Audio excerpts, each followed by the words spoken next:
आज दिनांक 19 एप्रिल. आजच्या प्रवचनाचा विषय भवरोगापासून मुक्ततेचा उपाय, सत्संगती व नामस्मरण. एका गावात एक वैद्य राहत होता. त्या वैद्याला कोणाला काय रोग झाला आहे हे तोंडावरून समजत असे. त्याने एक दिवस एका मनुष्याला आपल्या घरावरून जाताना पाहिले आणि त्याला आत बोलावले.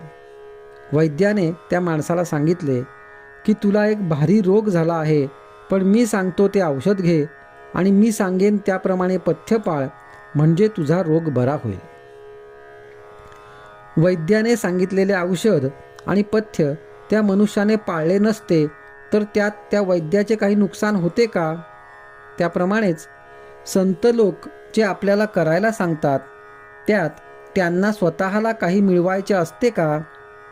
आपल्याला गुरु सांगत असतात त्यांचे ऐकल्याने आपलाच फायदा होत असतो. ते आपल्याला भवरोग झाला आहे असे सांगतात आणि त्याकरिता संत संग करा आणि नामात राहा म्हणून सांगत असतात. ते जे सांगतात ते स्वतः अनुभव घेऊनच सांगत असतात. औषध सोपे असले म्हणून त्यात गुण नाही असे म्हणून कसे चालेल?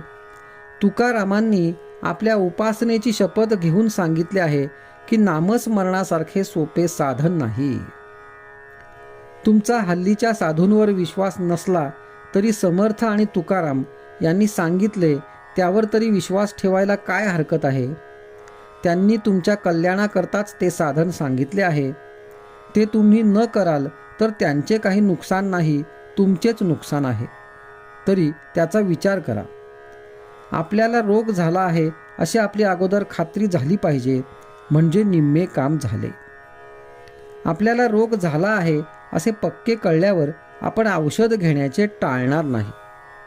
संसारात सुख नाही असे आपल्याला दिसत असताना ज्या योगाने सुख मिळेल त्याच्या खटपटीला लागले पाहिजे. त्याकरिता होईल तितके नामात राहण्याचा प्रयत्न करा, म्हणजे तुम्हाला खरे समाधान मिळेल. एका मनुष्याने 30 वर्षे मनापासून नोकरी केली. तो म्हणाला, भगवंताची पूजा आणि भक्ती कशी करावी हे मी नोकरीपासून शिकलो. त्याला विचारले, ते कसे? तेव्हा त्याने उत्तर दिले, नोकरीमध्ये वरिष्ठाच्या मर्जीप्रमाणे वागावे लागते. तो जिथे बदली करील तिथे आपल्याला जावे लागते.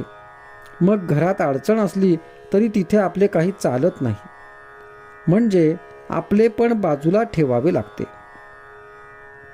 आता मी सेवानिवृत्त झाल्यावर मालक तेवढा बदलला.